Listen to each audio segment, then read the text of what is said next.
Hola, ¿cómo están? Bienvenidos nuevamente a Viaje en Zapatillas. Yo soy Gisela y hoy vamos a tratar un tema más que interesante y que nos da cierta curiosidad a todos, ¿no? Es así, vamos a hablar de la vida después de la muerte, qué piensan, qué sienten, y para hablar sobre este tema nos va a estar acompañando Raúl Drubich, un escritor muy reconocido en la ciudad de Rafaela.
Temas complicados, difíciles, apasionantes son los que más nos llevan por este camino últimamente y tienen que ver con la vida, la muerte, que es lo que venimos hablando normalmente en los distintos programas. Pero hoy vamos a abrir una puerta diferente, vamos a dar un paso hacia adelante, hacia otra dirección, y tiene que ver con la vida después de la muerte. ¿Existe la vida después de la muerte? ¿Quién nos puede contar? ¿Quién nos puede orientar y dar su visión? Para eso lo tenemos hoy a Raúl Drubich. Él es escritor y es investigador de temas que tienen que ver con la espiritualidad humana. Así que es un placer tener no solamente a Raúl escritor, sino a Raúl amigo. Gracias por ser parte de este viaje en zapatillas. Bienvenido. Bueno, muchas gracias, Jackie. La verdad que un placer para mí estar acá y bueno, aportar lo que uno pudo haber estudiado a lo largo de casi 4 décadas del tema. No te pregunto la edad. No, ya con eso podemos sacar la cuenta. Bien. Pero la realidad es que, bueno, es un tema inacabado y que uno tiene algunas aproximaciones a lo que puede suceder después de la muerte, pero que estamos siempre en un proceso de aprendizaje. ¿Por qué nos cuesta tanto ponerle fin a esta vida física? A mí me parece que hay una razón instintiva, que es la de mayor fortaleza, que es el instinto de supervivencia. Y una razón cultural que tiene que ver con la forma en que el ser humano planteó la muerte, sobre todo en Occidente, como el fin de todo. Cuando nosotros transformamos la idea de la muerte como el fin de todo, o el fin de la vida, definitivamente, y esa idea la podemos hacer seguir un poco más en el tiempo, fuera de este tiempo existencial material, la percepción del trance de muerte es completamente distinta. Y tal es así que ya incluso parte de la ciencia ya está abriendo ventanitas de estudio, ¿no? Ya se le está dando un poquito más de importancia a todo esto. Yo creo que quien marca un antes y un después en el tema es Elizabeth Kubler-Ross, una doctora norteamericana que ella asistía a moribundos y en la asistencia a moribundos ella veía de qué manera la persona tomaba con naturalidad el proceso que le estaba pasando y la forma en que iba a desaparecer de este plano, pero a su vez estaba relacionando invisiblemente y emocionalmente con otras formas de vida que no eran las nuestras. Ella, yo siempre digo, si ella después de décadas de estudio de personas que están muriendo, escribe un libro que se llama La muerte, un amanecer, yo creo que nada mejor que ese concepto de boca de una persona experimentada. Y lo que le costó, ¿no? Lo que le costó poder hablar de este tema, porque estuvo prácticamente, no sé si prohibida es la palabra, pero sí como que se le fue quitando credibilidad a su trabajo, porque primero, bueno, tenía como mucho espacio en lo profesional, pero cuando entró a meterse con estos temas a la ciencia no le gustó mucho.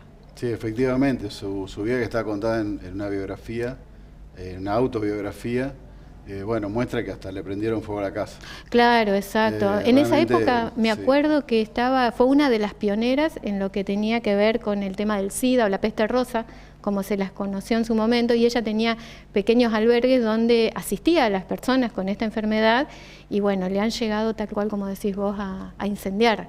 Sí, igual, cualquier libro de Elizabeth Kubler-Ross es un libro revelatorio, es un libro que ilumina. Sí. Y que, bueno, para los que estamos un poco más en tema y que podemos decir aceptamos la vida después de la muerte, nos clarifica muchísimo, pero para quienes no, es el primer escalón, me parece a mí. Es para empezar por lo menos a pensarlo, pero vamos a ir, otro día vamos a hablar con los que dicen no, o quizás con lo que hablemos ahora, el que dice no, dice bueno, por lo menos lo voy a escuchar. Y me gustaría que empecemos a introducirnos más en si existe, cómo nos damos cuenta, qué sabemos, quién investigó, cuántas preguntas surgen, que son muchas, ¿no? Sí, la verdad que daría para dar una clase, digamos, de esto, porque las vertientes sobre las cuales se sostiene la vida después de la muerte son muchas, no es una sola. La más importante es la intuición humana. Ay, ¿cómo nos cuesta escucharnos? Claro, es lo que uno siente y que es lo que ella descubre. Cómo descubre que el moribundo se da cuenta que va a morir, pero a su vez de que se abre una nueva perspectiva. Claro.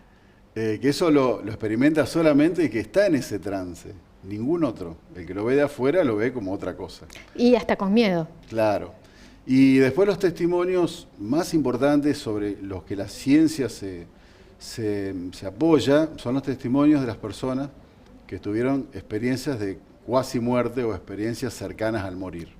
Sí, esos casos en particular son los que despertaron el primer paso a muchos estudios, ¿no? E incluso la ciencia médica todavía está dividida, no es que todo el mundo lo acepta. Sí, pero la verdad que lo que uno pudo haber visto a lo largo del tiempo, que esto empezó más o menos en la década del 70 del siglo XX, con Raymond Moody. Bien, eso, ¿podemos conocer un poquito de toda esa historia para poder llegar hoy a lo que estamos contando? Sí, Raymond Moody escribió el libro Vida después de la vida, o Vida después de la muerte, de acuerdo a los títulos que estén publicados, que fue, digamos, un médico que hizo una investigación en hospitales y clínicas, hablando con enfermeras y a su vez con los pacientes, que empezaron a declarar por primera vez en forma pública qué es lo que habían pasado a través de ese momento en el cual se los daba por muertos o que tenían una muerte clínica, pero ellos se desprendían de su cuerpo, eran capaces de verlo desde arriba y a su vez hicieron como un pequeño viaje. Raymond Moody lo que descubre con cientos de testimonios de esta naturaleza es que las características de esos viajes tenían puntos en común. Que bueno, mucha gente ya los conoce, otros no, ¿no? Vamos a repasarlo. La idea es que... por ejemplo... porque por ahí que alguien que no se anima dice, ay, a mí me pasó y ahora ya me lo están validando. Sí, o sea, sí. esto es real, no lo estoy inventando. Es así, tal cual. Incluso cuando uno habla de estos temas en cualquier lado, siempre aparece un caso. Pero normalmente lo que ocurre es, bueno, a través de un accidente, un estado de coma, una muerte súbita, la persona es trasladada a un centro asistencial y mientras es...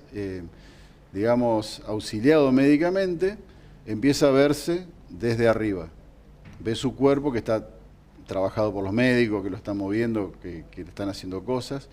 Y eso es lo primero que relata cuando vuelve. Escucha, dicen, bueno, no, ya se nos va. Todo lo que ocurre normalmente en un caso de esta gravedad. Posteriormente, si el proceso sigue, lo que la mayoría hablan es de atravesar un túnel, que es famosa, es una alegoría hermosa, que es como es un paso entre la vida corporal y la vida espiritual, y luego es el encuentro con luces, seres lumínicos o luminosos, y a veces con algunos familiares fallecidos. Y después otra de las cuestiones muy comunes en este tipo de fenómenos es un proceso de revisión de vida. La persona, esa conciencia desprendida, observa como en un flash las partes más importantes de su vida y queda impactada. ¿Qué ocurre? Vuelven al cuerpo, no sabemos cuál es el motivo por el cual se van y vuelven, es como que volverían a encarnar o a tomar ese cuerpo, y eso le queda todo el recuerdo completo.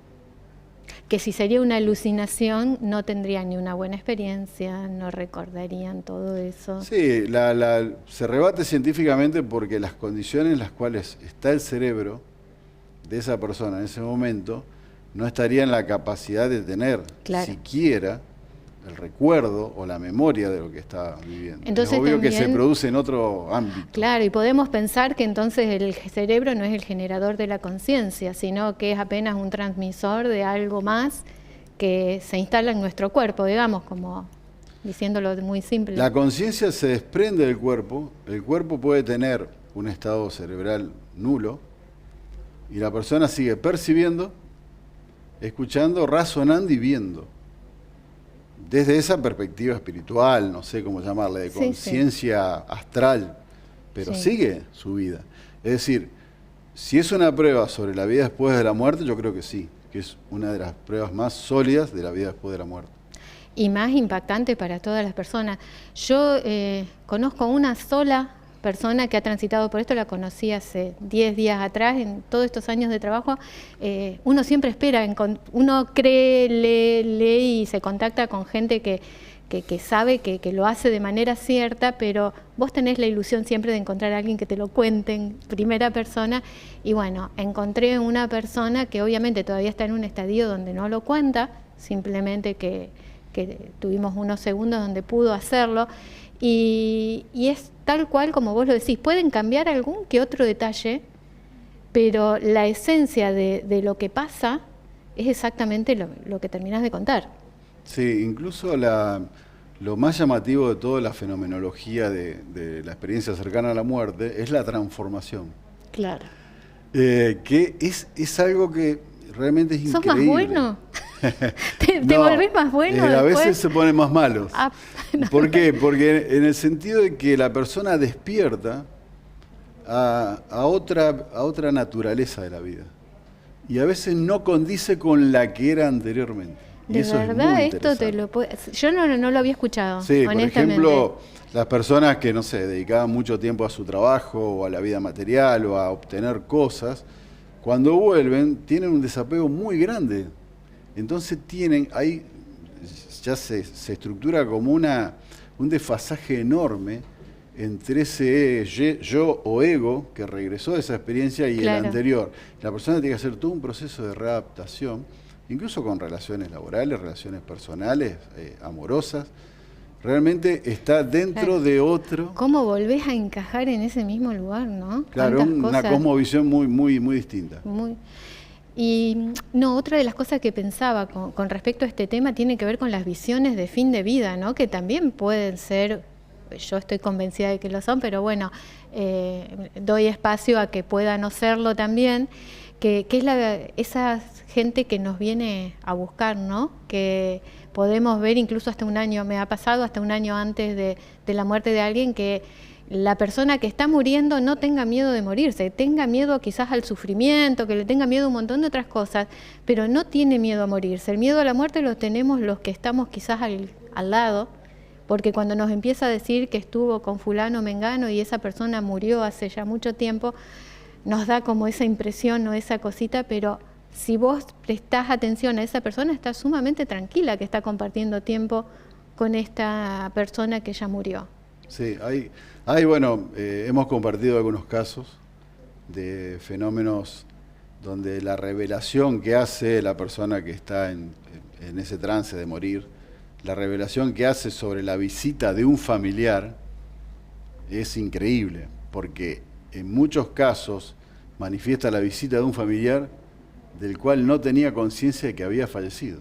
Sí. O sea que revela, claro. Secretos familiares hasta que salen a la luz muchas veces, ¿no? Claro. O sea, como decíamos antes, no todo lo vamos a derivar de que es un espíritu o un alma que lo vino a buscar, no todo, pero sí hay muchísima evidencia Sí, que eso yo ocurre. creo que se puede dividir bien entre lo que es una visión y lo que es una alucinación, que clínicamente están muy bien marcadas, muy bien divididas. Las personas que tienen estas visiones de fin de vida tienen una paz total en todo momento y recuerdan, continúan con el recuerdo de lo pasado. Cuando hay alucinaciones suele haber desesperación, angustia, no hay recuerdos y bueno, ese es el hilo fino a veces, ¿no?, que uno tiene cuando está acompañando a alguien, cuando hay una parte que cree, una parte que no cree, y que cuando tiene una visión de fin de vida no hace falta medicar absolutamente nada, hay que simplemente acompañar. Yo siempre digo que si uno cambia la perspectiva de la muerte, vuelvo al título del libro de Elizabeth Kubler-Ross. La muerte debería ser una primavera luminosa, no un invierno oscuro. Es una elección. Y realmente cuando eso se incorpora en el saber de la persona, prácticamente vamos a ver que todo el trance de la muerte es solamente un proceso. Y tenemos que estar, la importancia de la información a todo esto, ¿no? Porque nosotros por ahí lo charlamos muy naturalmente porque estamos muy acostumbrados, porque no es un tema familiar, porque los dos tenemos trabajado nuestra propia muerte, podemos ver las cosas desde otro lugar.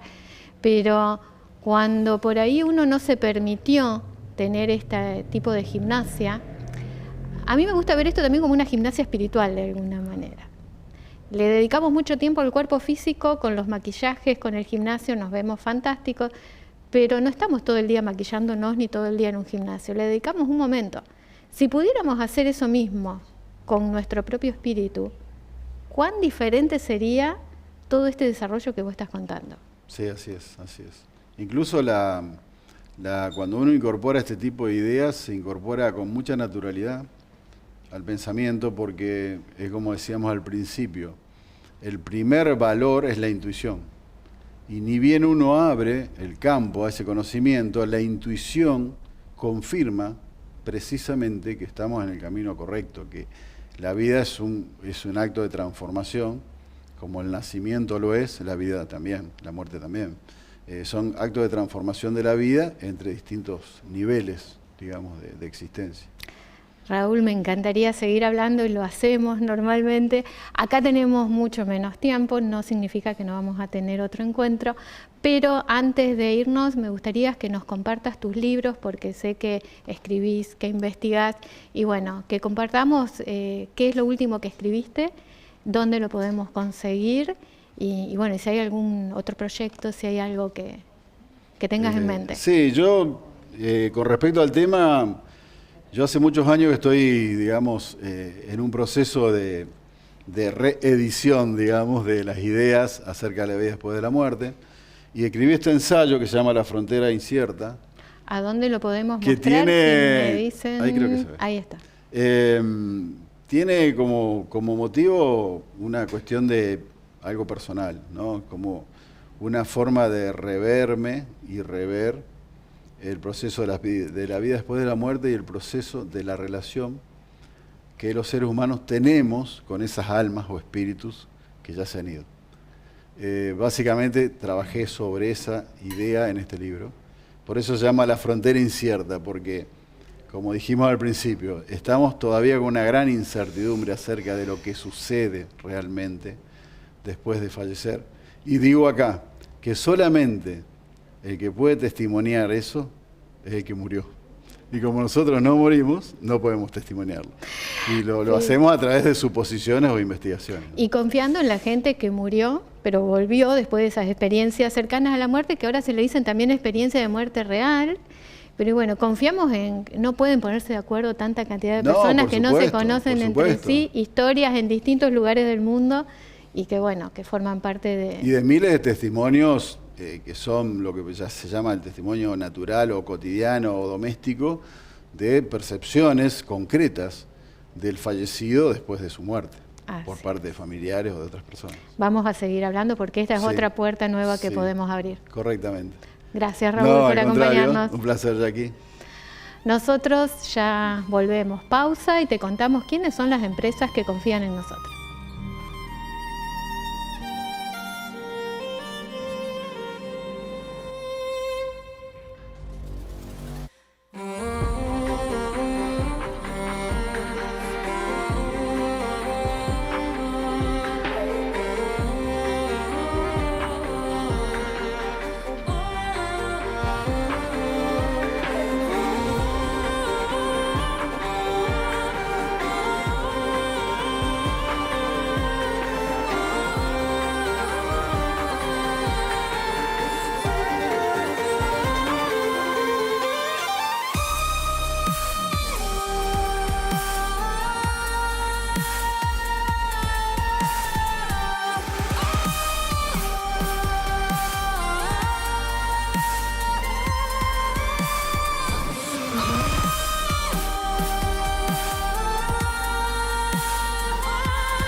Hola a todos, con el equipo contable queremos retomar lo que vimos en el capítulo anterior de la importancia de la asociación indivisa para que el negocio familiar se mantenga en marcha.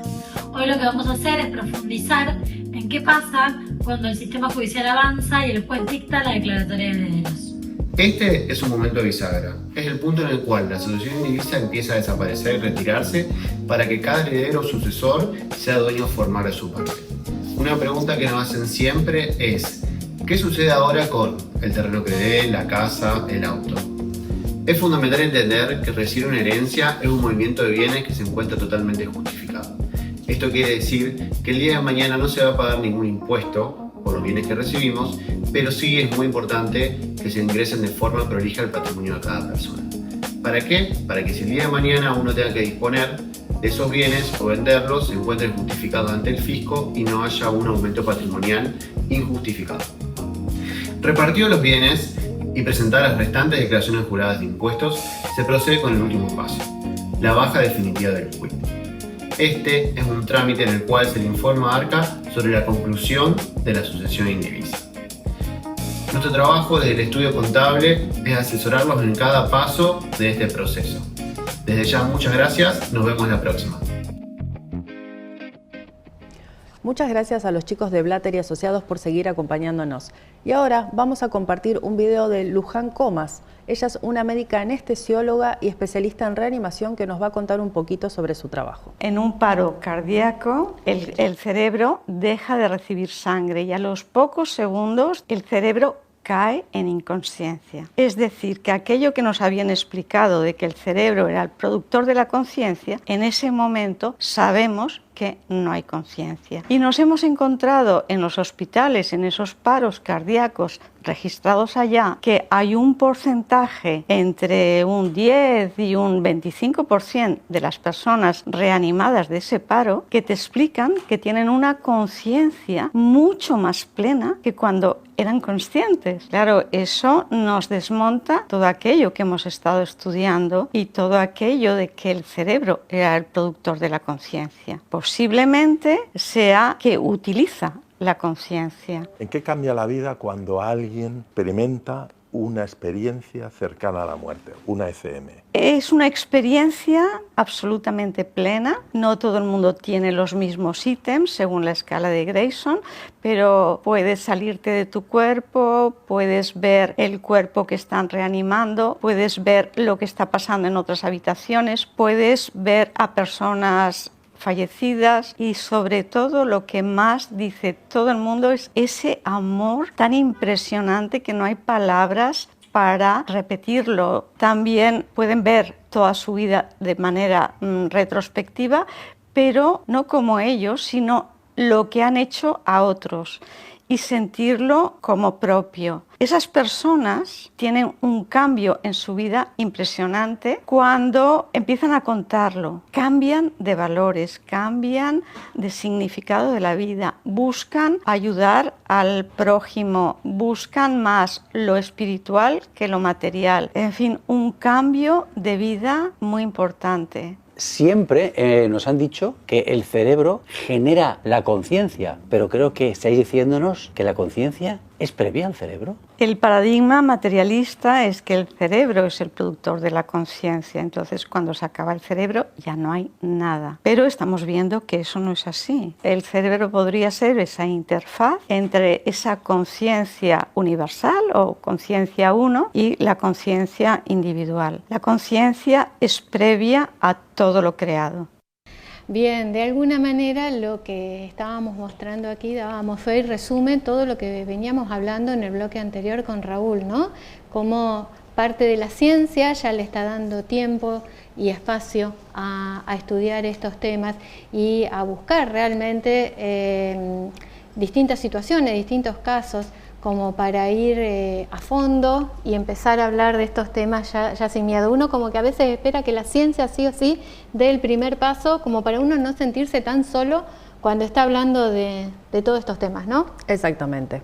Y para ir cerrando tenemos 3 recomendaciones literarias. Así es. Y son las recomendaciones que estuvimos incluso en el primer bloque haciendo referencia. Volvemos a recomendar el libro que ya nos mostró Raúl en el inicio del programa, La frontera incierta. Y, por ejemplo, aquí tenemos lo que veníamos hablando de Elizabeth Kubler-Ross, que era de una de las autoras que Raúl presentó, y realmente cualquiera de todos sus 25 libros son imperdibles y uno los tendría que leer. Yo diría que es lectura obligatoria para toda persona que trabaja con estos temas. La rueda de la vida es una síntesis de su vida. Imagínense todas las cosas por lo que ha pasado esta médica. Cuando hablábamos incluso de que le han quemado los hospices y los lugares que ella iba generando, una resiliencia que es ejemplo para todas las personas. Así es. Y otro libro es La muerte un amanecer, también de Elizabeth Kubler-Ross. Y para los un poquito más curiosos, La vida después de la vida, de Raymond Moody Jr., que trata sobre testimonios reales. Exacto, y en ese libro es súper interesante porque además van a encontrar respuestas a preguntas que quedan abiertas, como veníamos hablando, de gente que ha pasado por estas situaciones cercanas a la muerte, o situaciones de muerte real, como se le dice hoy en día, y que, por ejemplo, son personas que han nacido ciegas o que fueron siempre ciegas y que, bueno, pueden contar con lujo de detalles determinadas situaciones. Esos casos son inexplicables para muchos de nosotros, pero que los seguimos estudiando, los seguimos conociendo, y si alguien que esté por ahí viéndonos tiene estas historias para contar, nos gustaría mucho que nos contacten porque estamos estudiando, estamos armando un programa especial relacionado a estos temas, así que no duden en contarnos su historia, como para que no estén tan solos, ¿no? Porque sabemos que esas cosas pasan, son reales. Exactamente. Y así llegamos al final. No olviden seguirnos en todas nuestras redes sociales, TikTok, nuestro canal de YouTube y en Instagram, que es donde estamos más activas y publicamos todos nuestros proyectos próximos y el contacto con toda la gente. Exactamente. Nos vamos, entonces ahora sí nos atamos los cordones, seguimos viajando en zapatillas. Hasta la próxima.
There's an old familiar silence when I'm lost inside my heart.